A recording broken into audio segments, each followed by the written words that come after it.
how are we? How are you doing? I hope you're all well. This is your first time here, welcome. And if you're coming back for another week, welcome back. Today is gonna be a different chat. Don't have anything to show you. Well, I do. I have one thing to show you.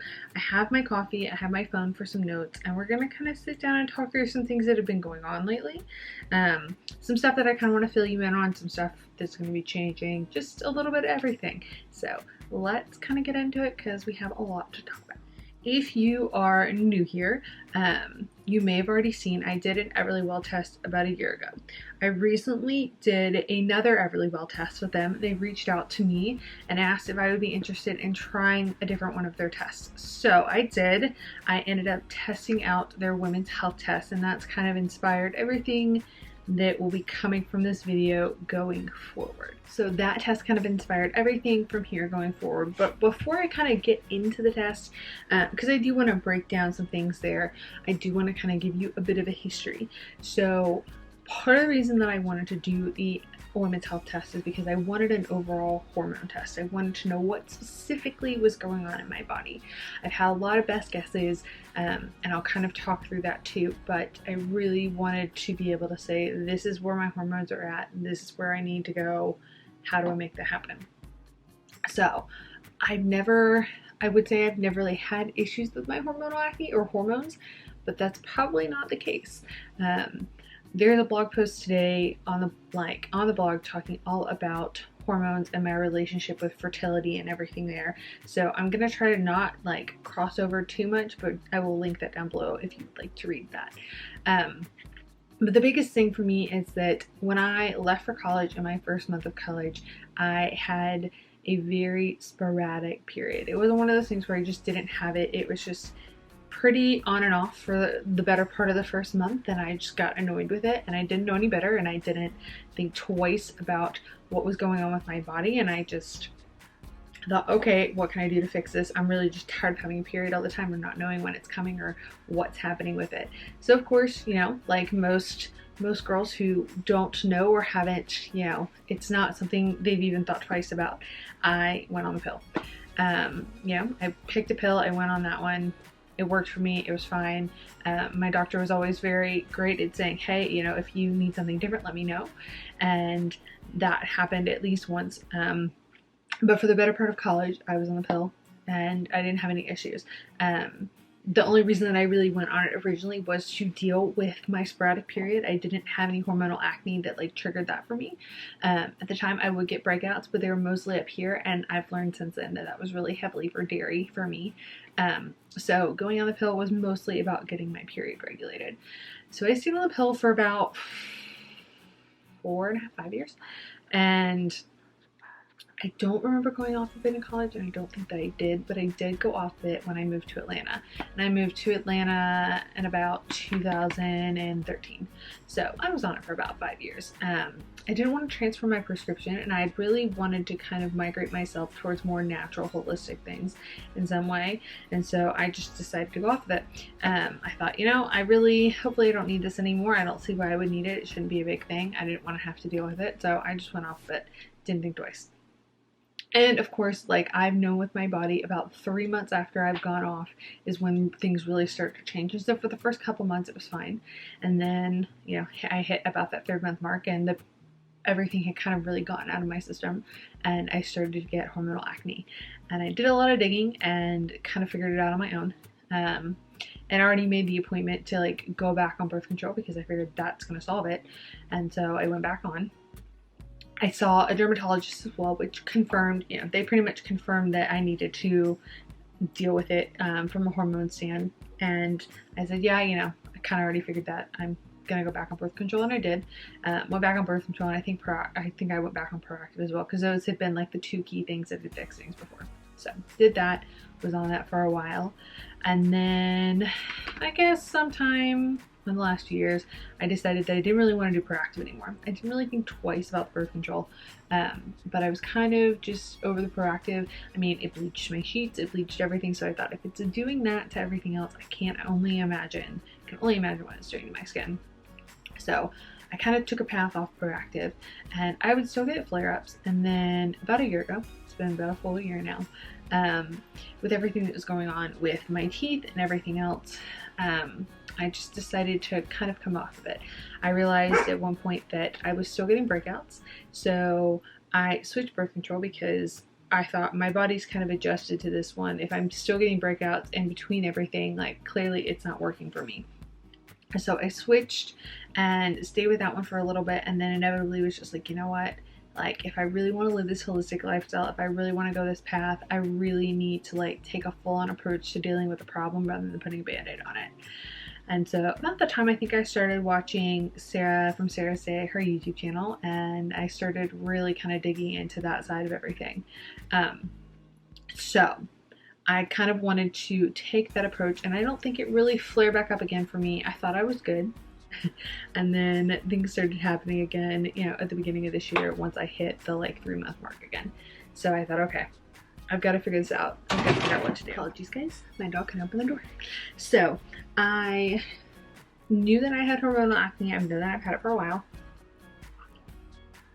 And decided to kind of try to take a more holistic approach to it. And so that's been over the past few months, but I've kind of dabbled and I haven't really taken like this is the plan, the path, the whatever we're gonna do. So insert the hormone test, because I was trying to make gradual changes. You guys have seen that I've been switching over to more non-toxic skincare, which pretty much all of my skincare at this point is non-toxic. And then I have also made the adjustment to try to have more non-toxic makeup. But when EVERLYWELL reached out a couple months ago, by the way, this is not sponsored, I just want to disclose that, seeing if I wanted to try one of their tests, I did opt for the women's health test. Okay, so I took the women's health test, and it tests for quite a few things. I am not going to like walk through all of that. I've already taken the test, and I will kind of compare the differences for you guys, because I've already taken one of their tests, but I also did an Instagram story of the full thing, and I saved it as a highlight on my stories. So if you guys want to check that out, I will leave that link down below so that you can see that. The women's health test does test for a variation in a lot of hormones. So instead of just testing for thyroid or just testing for estrogen, it kind of gives you a broad scope of everything. But the difference being that when I took my, when I originally took the EVERLYWELL food sensitivity test, it tells you very specifics in food. So I found out I was sensitive to malt, to gluten, to cinnamon. I had very specific information that I could kind of take from that and make adjustments very, very quickly. Whereas with the EVERLYWELL hormone test, I have more of like I have an idea of the levels and my numbers. So for me, I found out that my progesterone to estrogen levels are off. I believe those are the correct ones. So meaning not necessarily that it's that my progesterone is too high, but that the levels are off, which means my gut isn't necessarily cleaning out the estrogen that needs to be, and that my my thyroid hormone is off. So those were the things that were like the most notable for me, along with my cortisol levels being kind of not always as good as they could be. So the difference there is that when you take some of the other tests, this one gives you the information, but you're either going to have to do the research on your own to figure out what your next steps are, or you're going to take it to a doctor and they're going to tell you. I am having to make adjustments on my own, and so that's kind of where this video is at, because now that I have this information, and also since I've started working with an esthetician, I'm really kind of gearing myself to make adjustments. And so I did kind of want to talk through that with you guys, and so you guys can see how things change and kind of what it looks like. A lot of what I've gleaned from my results is that I probably have PCOS. I haven't officially been diagnosed with it, and it's something I've suspected for a while, but there's probably a good chance that I have that. So I'm kind of going to treat everything with that aspect in mind. So that means that as far as intermittent fasting goes, I'm still going to continue to do a good chunk of that, but not necessarily to the extreme. So I'm probably not going to stick to a 16-hour window. I probably will maintain more of a 14-hour window. 12 to 14 hours as far as that goes. maybe 16, but giving my body a variation because my hormones are that sensitive and I want to make sure that I'm doing the best thing I can for them. I also really want to focus on my gut health. That's kind of like my primary thing. So I mentioned recently that I started taking a new supplement, or I started taking a new probiotic, and if I'm honest right now, this is the only one that I'm currently taking. I'm definitely going to dive in a little bit more and see what things I need to be supplementing, but as far as the baseline goes, this is the only one I'm taking right now, and it's the Seed Female Daily Symbiotic. So I have been taking this guy for almost a month. I'm almost through the first round of it, and I can honestly say that I love it. I can feel the difference pretty quickly and how my body reacted to it. It kind of talks about on the Seed website, and just with the information that it gives you, it talks about, you know, the adjustments that your body might experience as your body is adjusting to it, and that's how you kind of know that it's working for you. So definitely one of those things that's recommended by Kelly Leveque, which I love her, and so I definitely take all of her stuff to heart. But I've enjoyed it, and I love that it's like a room temp one, so I've kind of been leaving that as my nighttime option. As far as my balancing my hormones go, I will say that I have been using the Flo App for the last several months, probably since I listened to the episode of Almost 30 where Elisa Vitti was on it, and it has been a good indicator of kind of what I've already discovered. So a lot of the stuff that I found out from my hormone test, I was not surprised about, because if I'm honest, I'd been doing the research before, and I was kind of already prepared for some of it. But it was nice to just be able to know this is off and this is off, and I could target specifics rather than just kind of wanting to guess. So if you are in a place where you would love to do the hormone test, it might not be a financial option for you, because it wasn't for me, and I was lucky enough that as a part of my job and doing everything I do with YouTube and my blog, that I was able to take the test. But prior to that, I've been using the Flo App, and I still use it. And you know, you get the idea of when your period is, what stage you're in, what's kind of going on, and your recommendations. And you can put in your symptoms. And a lot of my symptoms, the acne primarily, was telling me that my estrogen levels weren't working for my body, that things were off there. So a lot of that was already based on my symptoms and what it was tracking. I was already getting a good idea. So for me, the next steps in that, along with targeting my gut health, is doing a lot of research. Woman Code, I've had this book around for quite a while now, and I've read it once, and I'm actually just going to reread the whole thing again. I've kind of been in this state of, I won't say denial, but I just haven't quite been ready to tackle it for the last couple of days since I got my results. So I've just kind of let my body sit with it, and kind of process it and take in the fact that this is a thing. Obviously there are worse problems in the world, but it's definitely something that I want to tackle, because yeah, my hormones are off, but I also want to be able to have kids someday, and I want to be able to have them on my own terms. So I would rather get ahead of that and fix that now and make my body ready for that, so that I'm not, you know, I don't have to face some of the battles that I've heartbreakingly seen some of my friends do when they wanted to have kids. So Woman Code is one of the books on the list. And then the Medical Medium's Thyroid book, which is in my Kindle. I don't have a physical copy of that to show you guys. Those are kind of my two items. And the game plan, I'm going to be making my game plan with them over the next couple of days. And I'll share that with you guys as well. What that's going to look like for me, what changes I'm going to make, and how I want to implement that.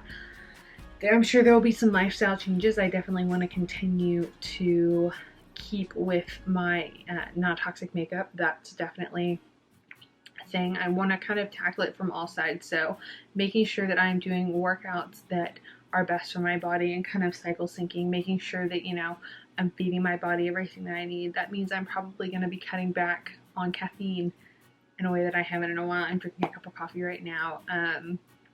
Just for now, while I'm heavily working on that, to kind of rein everything in and make those adjustments. So for now, I think it's definitely it's new, and dealing with hormones and getting it tested and figuring out what your next steps are is different. But I'm so grateful that I kind of have like answers to know what steps I need to take next. And for me, I know it's going to be little things. I know that from everything that I've read and researched, that people who have PCOS primarily do better if you have a diet that is more along lines of like something with people who have diabetes. Like balancing your blood sugar levels is a huge part of that. So just being mindful of a lot of little things and not overwhelming myself to the point where I'm stressing myself out so much that it's not beneficial. So, you know, making sure that I'm getting regular meditation in, making sure that I'm balancing things out so that I'm taking time for me along with getting things that I need done. Taking the lifestyle approach to it, because it's important to me that nobody wants acne. Acne is terrible to deal with, but for me, acne is a symptom of a bigger problem going on. So I really would like to make those steps forward so that my body is healing and better and in a better place than it is right now. And I think it's just going to be a one step at a time kind of thing. So yeah, I did want to update you guys on that. I did want to tell you that I did take the women's health test. Like I said, if that's not something that is financially feasible for you right now, I know that, you know, for some people it might be cheaper if you have insurance to do a hormone test that way. I know the EVERLYWELL'S test runs around $400. I do have a discount code if you guys want to use that. It is always in the description box, and it gets you 12% off your first test. So if you want to take that description will be down below.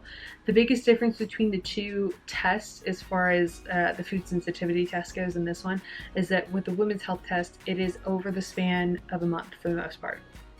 Depending on what your cycle looks like right now.